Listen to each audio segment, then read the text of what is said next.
Welcome to Burning Platforms, a podcast from the Australia Institute's Centre for Responsible Technology, decoding the politics of technology around the world. I'm Peter Lewis, the director of the centre. This week we look at the splintering of the internet, the so-called Splinternet, with former ICANN CEO Paul Twomey.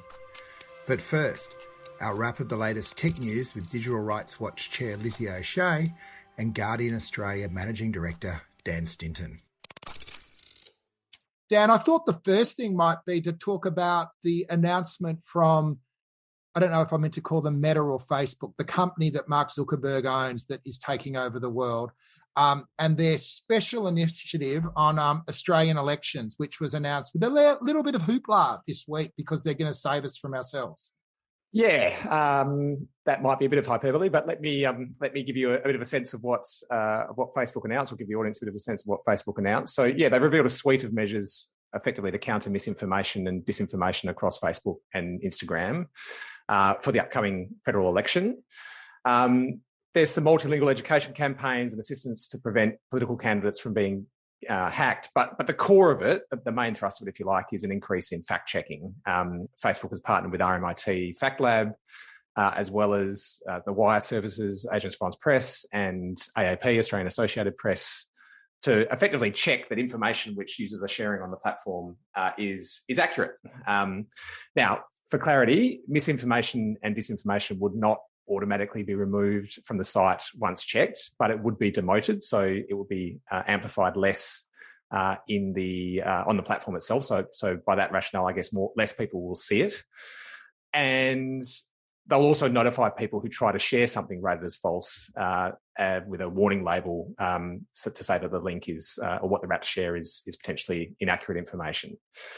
So look, this is welcome in a sense. It's encouraging that Facebook are taking the federal election seriously to some extent. I'm really interested. There's been lots of criticism about it, however, and I'm not going to go through all of it because I'm sure that all of us will have something to say on this.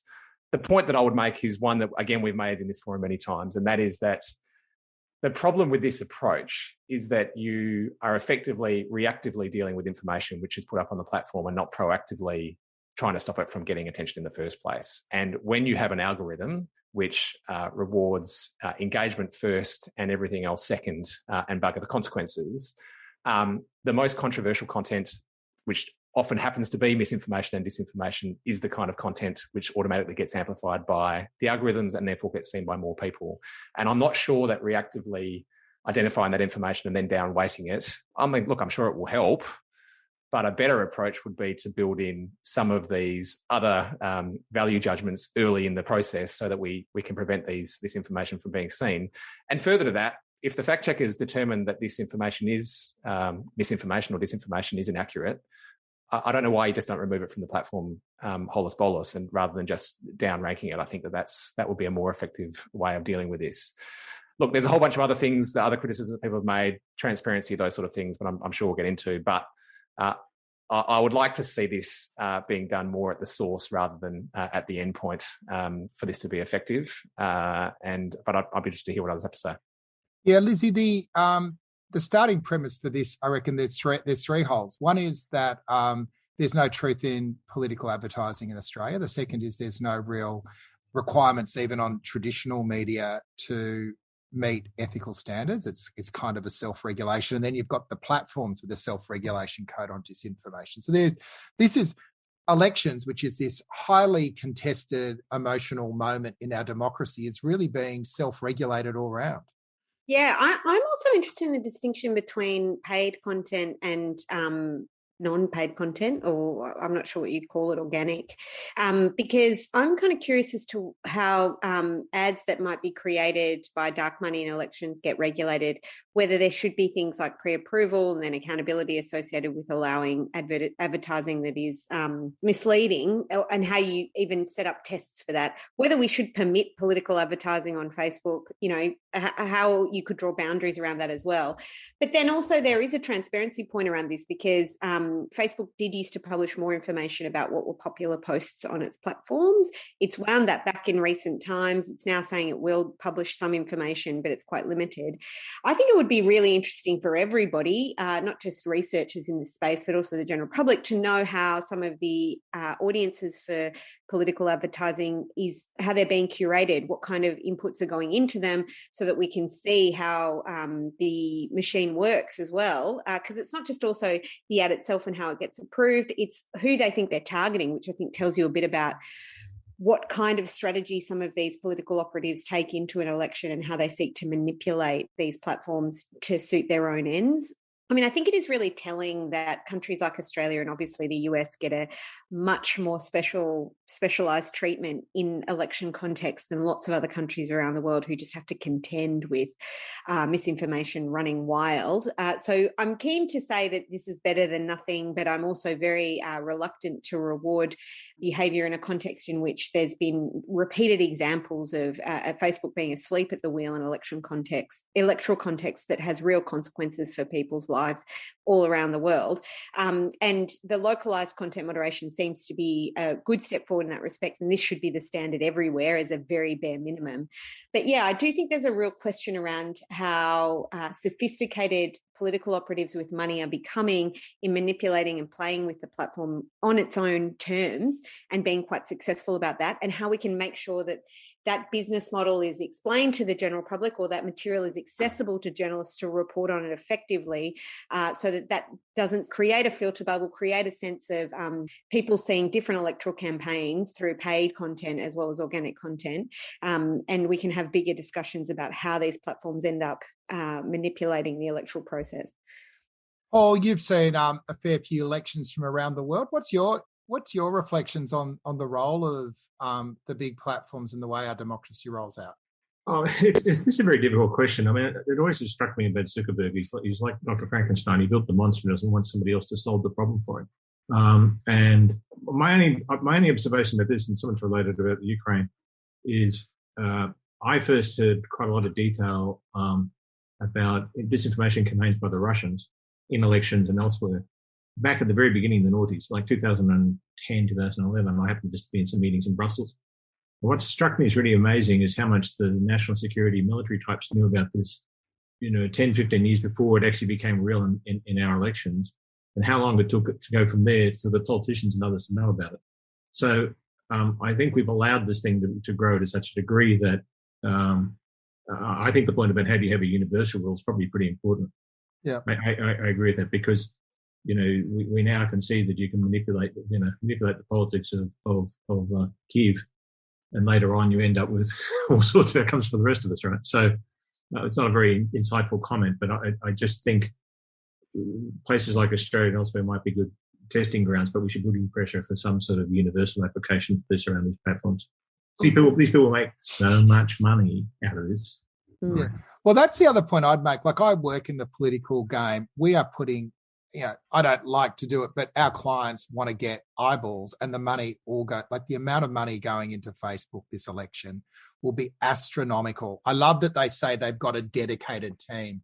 I always love that term dedicated. It makes you think like they're working 24/7 on it because they're so dedicated. But there's probably a few poor souls that have been given the job of doing the hotline if someone's going to complain about it. That's what a dedicated team looks like. The other thing that struck me, Dan, was that they're effectively then outsourcing to AAP and RMIT the responsibility for determining whether something's a fact or not, which seems to be another part of this creeping deferral back into traditional media paid services to keep the platforms looking squeaky clean. Yeah, and to clarify, I mean, the RMIT team that's working on this is 6 people. So, I mean, let's not get carried away about how effective it's going to be. I mean, look, AAP and AFP, the agencies that are helping them with this, are great organisations that have people that are really skilled at this. But yeah, I share your view that this is a responsibility that should really exist within Facebook, and they keep again wanting to defer the judgment of a publisher and pretend not to be a publisher by outsourcing this. And I think ultimately these decisions are publishing decisions, so they have to kind of accept that. If I could just make 2 more quick points on this before we move on to the next topic. What would be really welcome as well, by the way, is that this team, whether or not it's adequate or not, this team and future teams should actually be in place 24/7 all year round.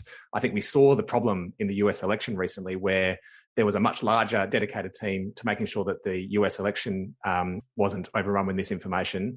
And then that team was disbanded as soon as the election was over. And we saw the storming of the Capitol and Stop the Steal take hold pretty soon after that. So obviously it's not just during election campaigns that this is a threat. I accept that it's probably a heightened risk then, but I think it needs to be in place permanently. The problem with these, the advertisements, which you've also talked about, Peter, there's going to be a huge amount of money going to Facebook on this. Most of the advertisements that appear are not moderated at all. So they are created without any human oversight before they are allowed onto the platform. The AANA, the Australian Association of National Advertisers, their code of ethics states that advertising shall not be misleading or deceptive or likely to be misleading or deceptive. At The Guardian, at least, we take that responsibility seriously. And so not just for political advertising, by the way, but for all advertising, and we will refuse ads that are likely to deceive. That's impossible to do so if it's all being done automated by machines. So no Clive Palmer on The Guardian, Dan? I won't go into specific decisions, but no, he hasn't advertised. He hasn't advertised with us so far, Peter. And you'll know that he has advertised everywhere else. Yeah. We better keep the discussion moving. Lizzie, the thing that caught your eye this week was you obviously jumped onto ABC iView and was asked to give a little bit more of yourself. Yeah, I'm very disappointed about this decision. I have talked about it on Radio National, which I was thrilled about because I thought they would try not to discuss it. But the ABC did float a little while ago the requirement to log in to be able to use iView. They backed off for about 6 months and now they're introducing it whole hog. So you will now, to view things on iView, need to create an account and log in. Vanessa Teague is a cryptographer, is doing some interesting work in this space. She's got a great YouTube video explaining some of the concerns that she's got from a privacy perspective. So there's first off this question around what kind of data gets shared with third parties when you're mandatorily required to log into iView. There's a couple of ancillary questions that I think are interesting too. What does this, what are the implications for accessibility for children who might wish to access this platform? What are the benefits of personalisation? Like the justification given by the managing director is that people want personalisation. That's what gets them to return to a website, which is certainly not my experience. I can't believe that I'm alone.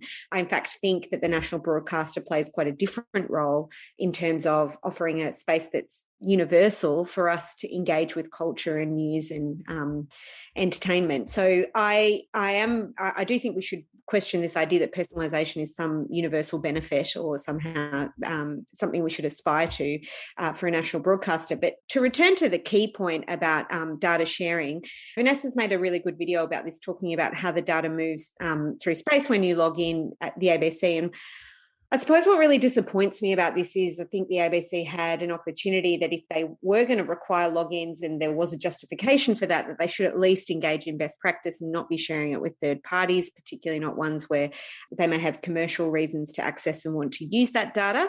But also, even if they are sharing them with third parties, be transparent about what the arrangements are. Vanessa's requested the arrangements, the contractual setup for these third-party sharing arrangements and was refused through FOI, which I think is really telling. So we just have very little insight into it, and it seems just hugely disappointing. Essentially, a decision to engage in further surveillance of users of the platform, potentially leading to longer-term changes in how they structure this as well, because this may expand and become more invasive over time in a context in which I think an institution like the ABC should really be leading and explaining how people can protect their own privacy, why this is important, what kind of goes on behind the scenes on most websites, rather than further, throwing their lot in with the obscurity of this industry and the obscurity that you experience when you're a user engaging with it. So it's pretty disappointing to me. And thankfully, Amy's posted the video there. But when you have a look at this video, you'll share those concerns as well. Peter, I know you weren't particularly concerned about this at the beginning, but you've changed your mind characteristically. No. My disappointment is actually the lack of ambition in the idea of registering. Like, I actually think if you were building a genuine civic network, you'd need to register as a citizen. Like, I've got no problem with a registration regime. It's just that to register just to have your content prioritized, that there is so many other ways that you could be building a meaningful existence for people that want to be more closely connected to the ABC. The ideas that we floated in the book, The Public Square Project, around building communities of content and genuine input into broader decisions. But it just seems like this is going totally down the consumer route. And it just feels like a glorified cookie rather than anything that's been thought through of how we can build a better and more robust system. So I just think the idea of a citizen registering on a public network makes sense to me, and there should be protections around anonymity and that sort of thing as well. But it is so different to the track they're going down to that I feel like it was a waste of time writing the book. So. Oh, I don't think that's true. But, Vanessa in this video, she draws it back to the example of Burma or Myanmar, where Facebook was implicated in genocide by essentially allowing fake news organisations' cultural pages to be taken over by the military. I mean, it's not entirely clear who was responsible, but infiltration, mass inauthentic activity, to use Facebook's language, which resulted in many commentators' minds in a situation that gave rise to genocide, shall we say. And the issue there is that, once you know what people are watching, you can start to create ads that suit them, like what we were just talking about before, particularly in an electoral context. So if they know that you're watching children's programs, they can make an assumption about who lives in your house. But if you're also watching things about history, Clive Palmer has this famous ad where he claims this long history of his political party, which is entirely false. Or you're looking at, other kind of contentious programs on the ABC that have caused a lot of public discussion, like the Four Corners episodes on the rape in Parliament House and the sexual assaults that occurred there. So there's all sorts of ways in which your viewing habits can then be translated using data analytics into targeted advertising, which has real implications for our democracy. Now, businesses do this all the time online. Why is the ABC then also permitting this to occur? It's almost like building an advertising infrastructure. Now, Dan, you try to get me to register to The Guardian whenever I go in there, and I always say, not this time. But what value do you get out of it? Like, what is the argument for registration? Yeah, so this is perhaps the one little bit of insight that might be useful that I can add to this is that, even if you watch Vanessa's video, which is really well done, I thought, by the way, it basically steps through all of the information which is then shared with third parties when you register for ABC iView. I differ slightly from you, Lizzie, in that I think that it is really valuable being able to curate content and personalised content. So I can understand why the ABC would want to do that.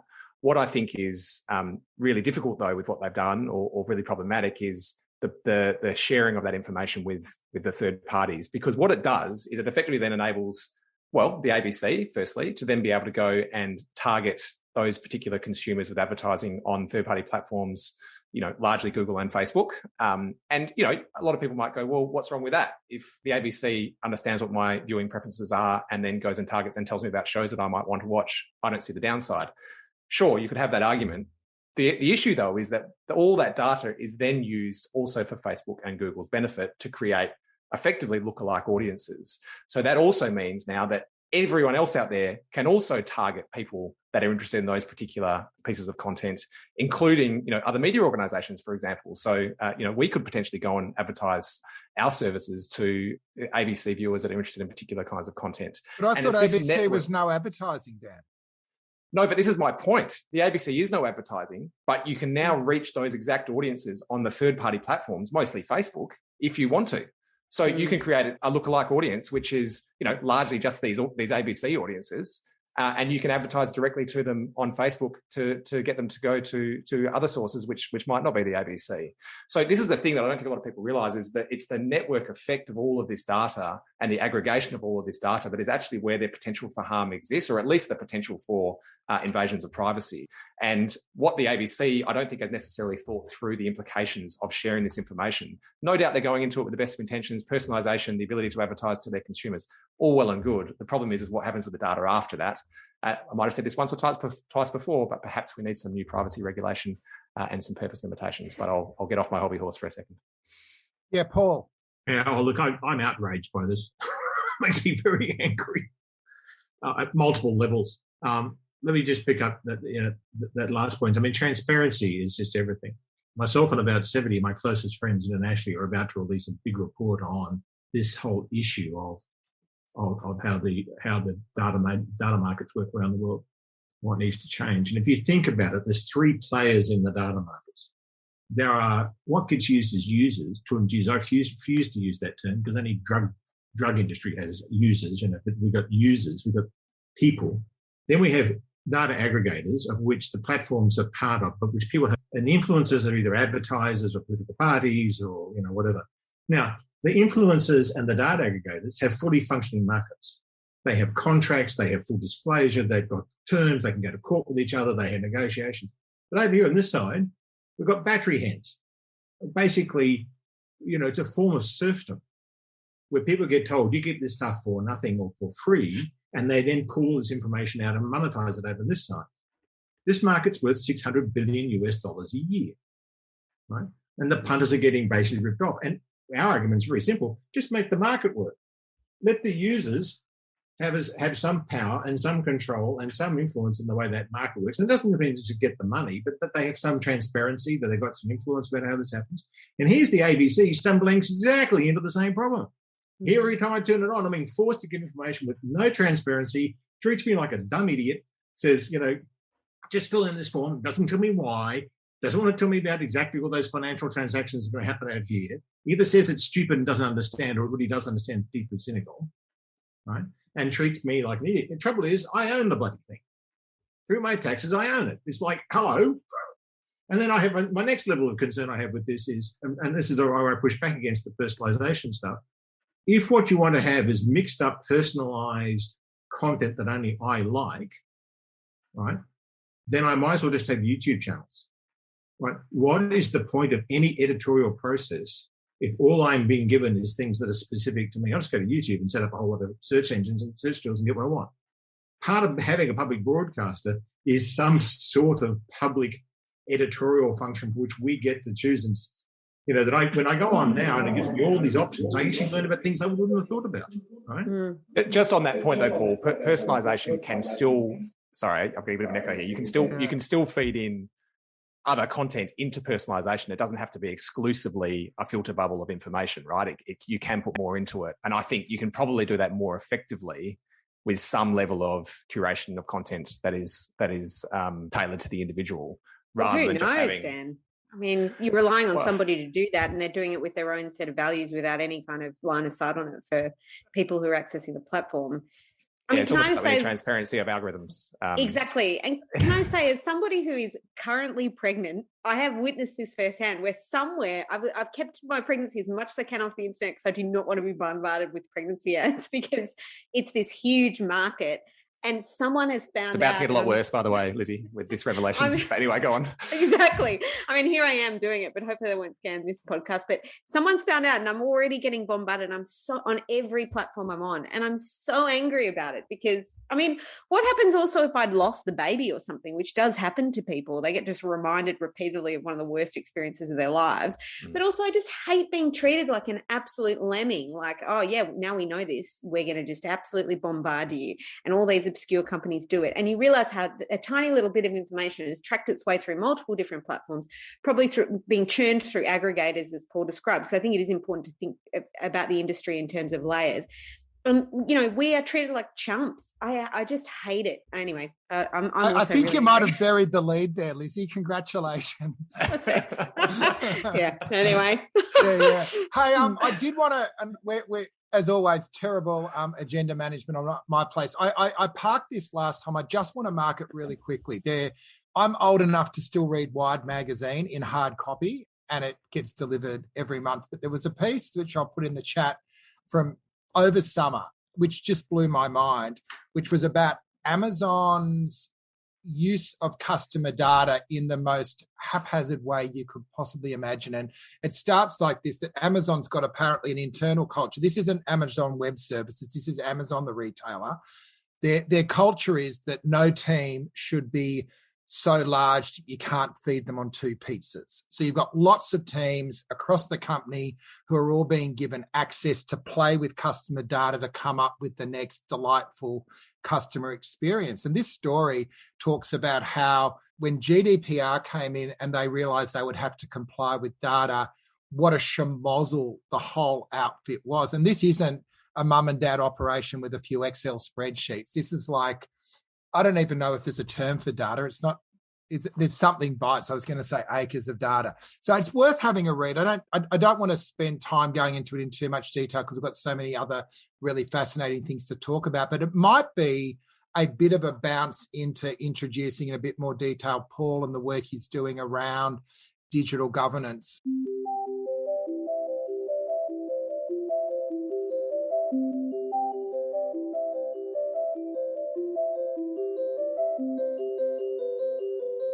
So a company like Amazon collects all this stuff. Again, as you said, Paul, we click it all. Is this the only way that we can manage this thing that's been invented over the last 40 years? No, and my perspective on this is why, and I think the Ukraine's sort of a fulcrum point of this, why should we throw up the values that we've had for 300 years in sort of liberal democracies at the behest of 4 or 5 large corporations out of California? I don't get it. Sorry.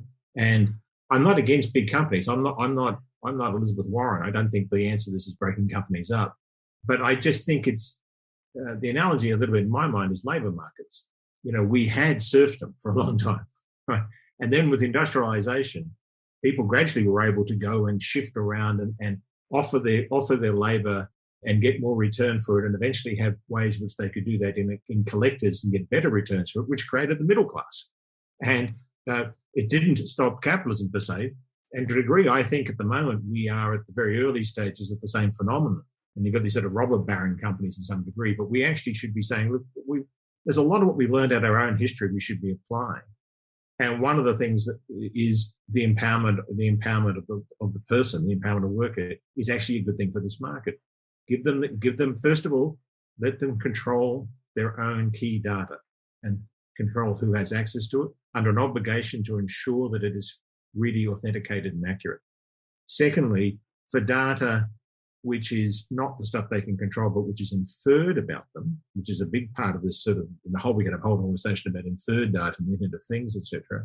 Apply the same rule that we've applied offline to online. If you've got asymmetric data about somebody it's very sensitive, we've had, for hundreds of years, we've had rules in various societies which are rabbi, member of the community, psychiatrist client, patient client, civil servant, citizen, etc. Where you've got these degree of asymmetry powers and data stuff, the rule's been the same. It's been, you need to use the data in the best interest of the data subject.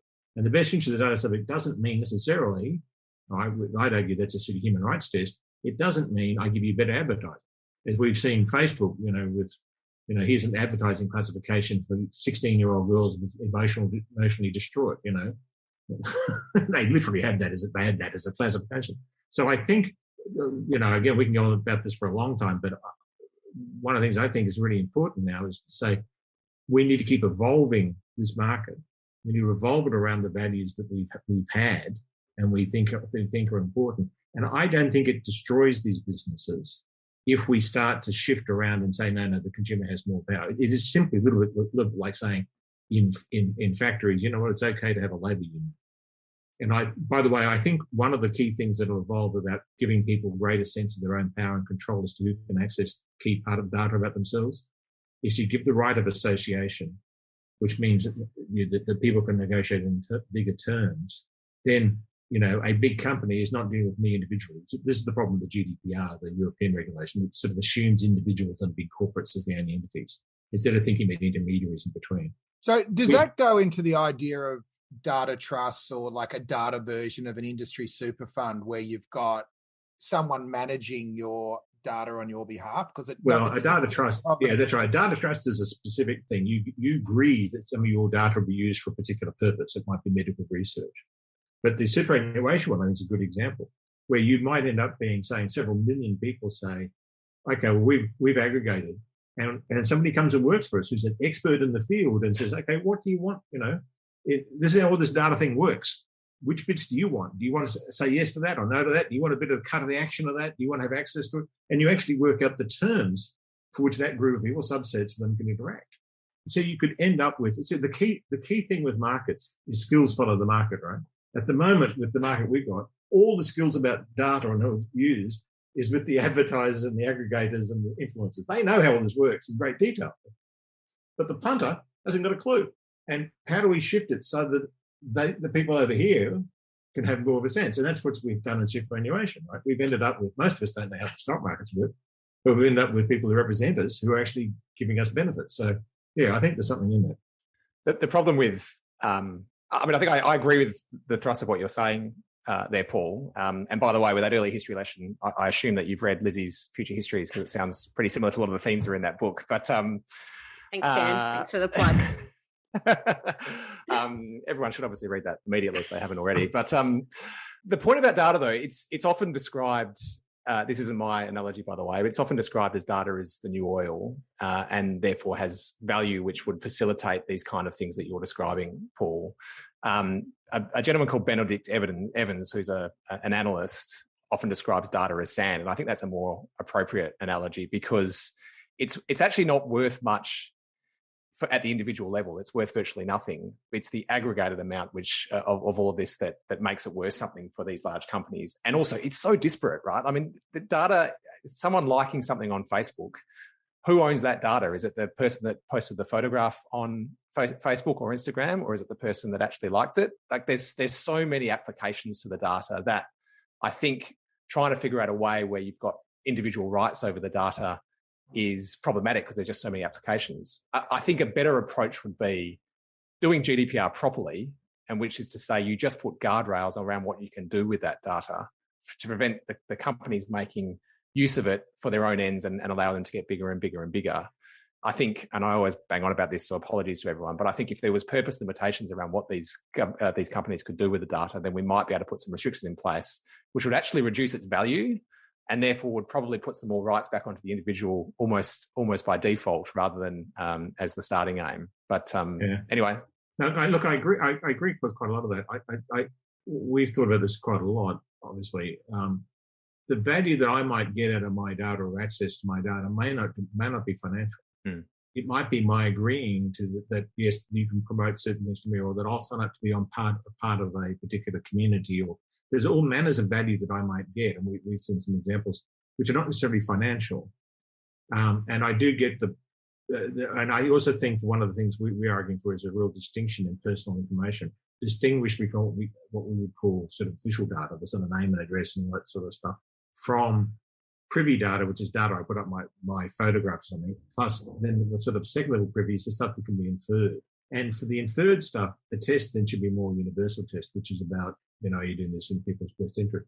It's breaking that data down. GDPR doesn't do that. My final comment would be this. If we were to get the market properly working across the entire space, and individuals are better informed, have representatives who are better informed and can make trade-offs, we don't need governments to be constantly playing catch-up every second electoral cycle, trying to put in legislation to catch up what the technology did 5 or 10 years ago, which is what the system we've got at the moment. And rather than let's let the, my sense is make the market work properly. Lizzie, a market approach to a burning platform?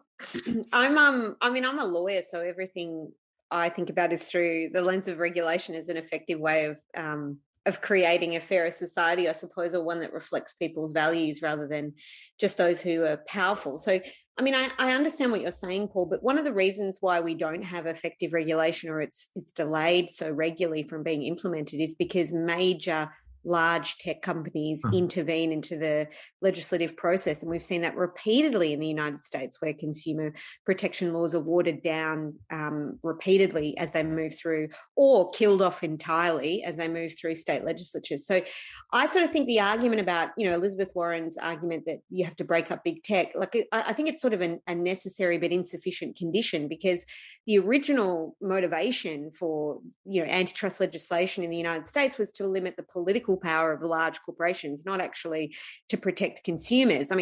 Protection of consumers is one component, of course, but the problem is then those large entities organise themselves to impose upon society a form of regulation that preserves their market dominance. So, I mean, I think that's one part of it. And then regulation could be designed that is very effective, that actually gets at the problem, because I'm for alternative ways of organising around how we use data, because it is a potential source of great value, not necessarily monetarily, not even in a market sense, but just in terms of managing problems like climate change or improving our health system. There's all sorts of ways in which data can be used in that way in the digital age that can be very effective. But the commercialisation of it is currently what is driving its development and also limiting its capacity and potential to do those things. And so that has to be tackled, in my view, first through regulatory reform, through antitrust reform, through the introduction and protection of rights, I think, before we can get to the point where those other benefits can be unleashed. And so, I don't know, I like suing people as well. So I would also like to see consumers' rights enforceable in court. And it is interesting that the Privacy Act is going through a review at the minute, that it suggests a number of the things that we've discussed here, including expanding the idea of personal information to include things like inferred information, but also an enforceable right in court for consumers and people to sue companies that misuse information. So, you know, regulators are always behind, don't get me wrong, but there are a lot of options that are currently on the table that could be introduced in the event that, well, probably after the next election, assuming it goes a particular way, I would have thought. I mean, I agree quite a lot of that. I mean, I certainly think that we argue, this report will argue that there needs to be some regulatory place to be able to put in place the market. So markets don't work just by themselves. You need to have aspects about it. And as someone who's done over 30 congressional hearings in a previous life, the degree to which American politics is captured by a business is, you know, it's world's best practice compared to everybody else. So yes, the problem in the United States is exactly the point you put, which is the power of the corporations. Probably a little less so in the European market or places like here. Paul, you're putting a proposition forward in the next in days, which I've been following from a distance, and obviously it's way outside my competency level. But what did strike me was the way you've been framing this up, and the phrase the Splinternet sort of has enough zing for me to actually get what you're saying there, that we're actually at a moment where the internet is breaking. It's almost balkanizing. You've got the Chinese model of a state control. You've got the hyper-capitalism of the states. You've got a rules-based system in Europe. God knows what we're seeing playing out in Russia and the Ukraine. Elon Musk throwing a wild card with offering access around firewalls from outer space. So, but it seems to me you almost see the imperative to get back to the original idea of a single network, is it? Or where do you see this going? Isn't it inevitable as this technology matures, it's going to reflect different political cultures in which it operates? And isn't that a good thing? Yeah. So one of the difficulties is that people they think the internet's everything. And you know, a lot of people will think Facebook is the internet in their experience. So let me try giving a very simple model. I'll talk about 3 layers, and then most of the technical engineers will tear at me and say there's 7 or 8. But anyway, let's just say there's 3. First of all, there's the transit layer, and that's basically the physics.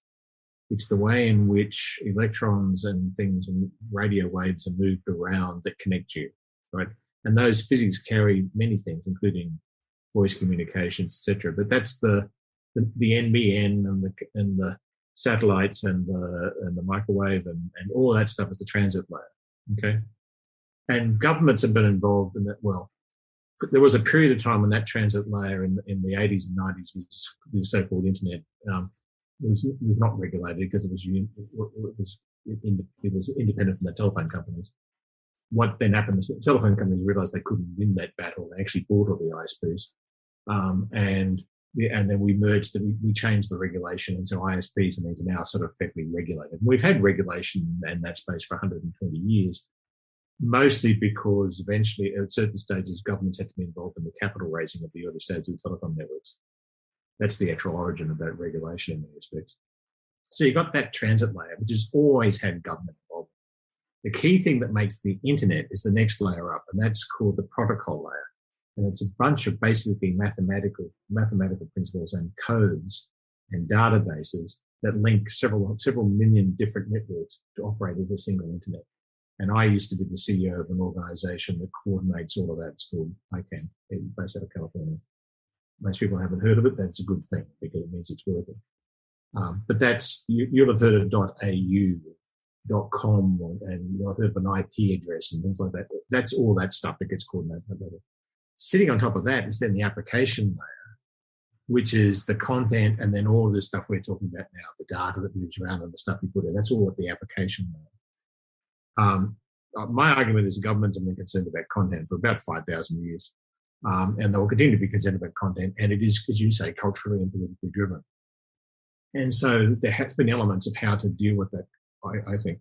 The difficulty is not to allow people to go to the second level in particular and try to use it as the way to get their objectives in the top level.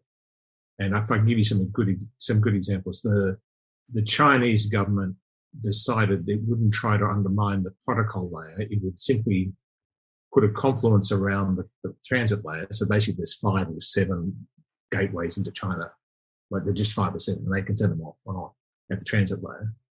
And then they do a lot of what's called the Great Firewall, a lot of filtering at the content level. They just watch huge amounts of it. It costs them a fortune, right? The Russians recently tried this similar thing because they got concerned about their network being international.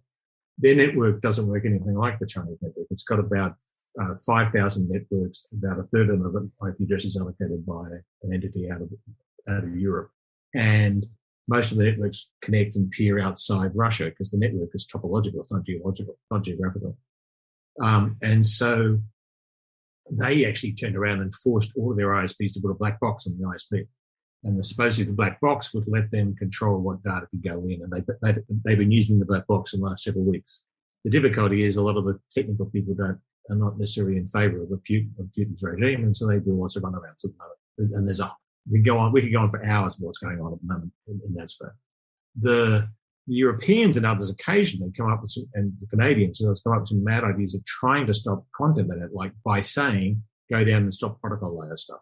And our most recent example that some of us have been dealing with was a formal request from the Deputy Prime Minister of the Ukraine asking for the technical entities, ICANN and ICANN in this case, to take Russia off the protocols. Right, so basically go down in this sort of golden egg thing and just say, no, you no longer look voting. And that fortunately was they said no to, because that really does break the internet up. So we've got several levels of Splinternet. One is different geographies. The Chinese and want state control. The Saudis want state control. The Pakistanis increasingly and others. Or you've got the European models for how you use data. All the stuff we're talking about. That's got different ways to use it, but that's really around the content level.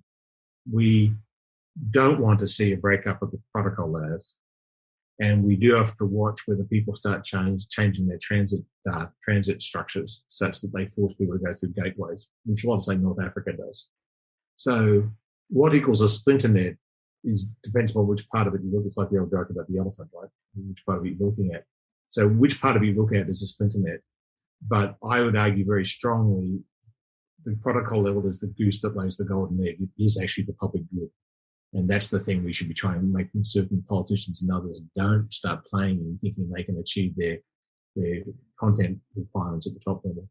Or is the reason for that you're so nervous about this as a direction and trying to effectively censor at the protocol layer rather than the content layer, if I've understood you correctly, is the reason why you're concerned about that not because it wouldn't be effective within Russia, but because it might be too effective and could make all governments around the world then take a similar approach in their own respective jurisdictions? Look, a lot of people are watching the Chinese model.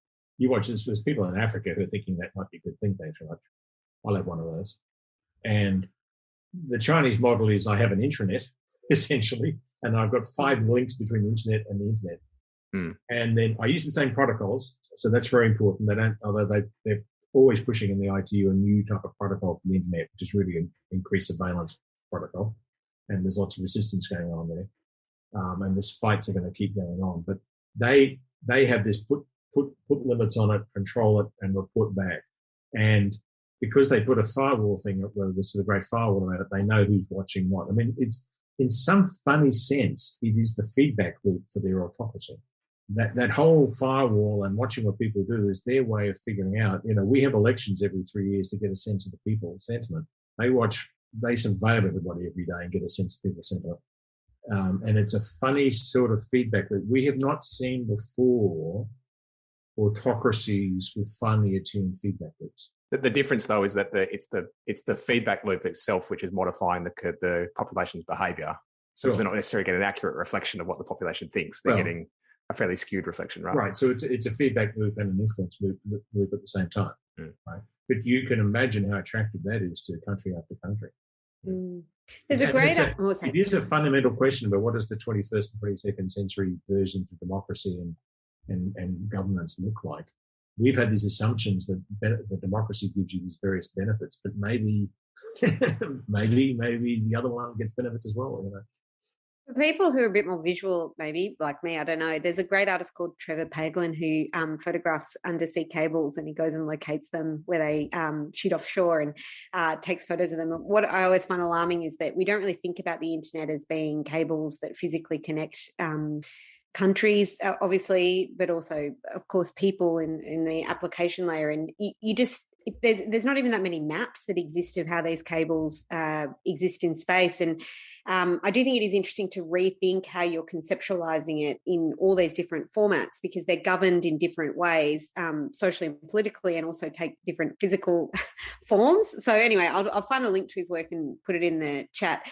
But that is the question I suppose I was going to press a little bit harder into, because if you are able to affect, as an autocrat or an aspiring autocrat, regulate the internet in ways of your choosing without having to manipulate or seek to alter the protocol layer or the more fundamental layers of the internet, what is different about this particular conflict that's given rise to this suggestion? I mean, China's been doing very well managing censorship and their autocracy without having to make a call for these kinds of things. What's changed in this conflict, and what are the potential implications in terms of the precedent for future conflicts, in your view, Paul? So I think one of the things that's happened in Ukraine is, first of all, there's been an attempt by the Ukrainians to try to just do anything to diminish Russian capability, and so this was one of their calls, and they're wanting sanctions and everything.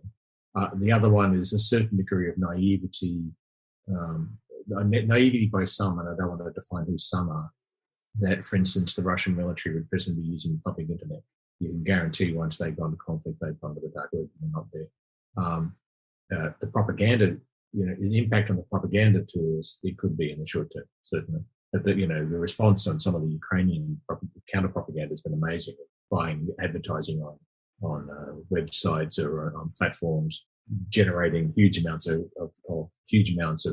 cyber attacks and DDoS attacks on Russian sites, and all manner of stuff that's been going on.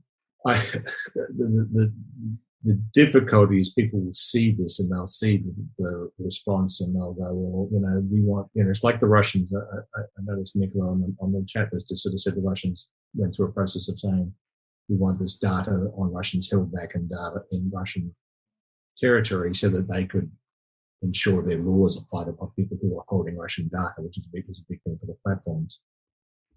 It was also an attempt, they were trying to get their data to be flying back inside the Russian territory. And I think we'll start seeing people wondering about where's my data flowing, and we'll have another round of the data sovereignty debates, which again, the big platforms, which are great beneficiaries of globalization, are going to find themselves running again with data sovereignty pushes, hold data on my citizens in my country. So in terms of your report that's coming out next week, where can people get hold of that, Paul? And what would you like the conversation you start to spark? So it's the report will be available at a site which is called the Global Solutions Initiative, and it's an excellent. You've got me one ahead. I'm so poorly prepared, Peter, that I actually can't give you a website at the moment that says here's the website to go to. Mr. Google or Mr. DuckDuckGo will find you. Yeah.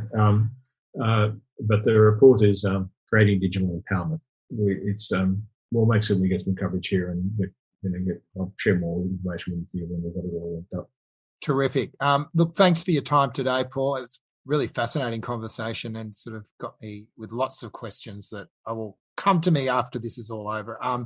Lizzie, anything for us to put in our diaries for Digital Rights Watchers this week?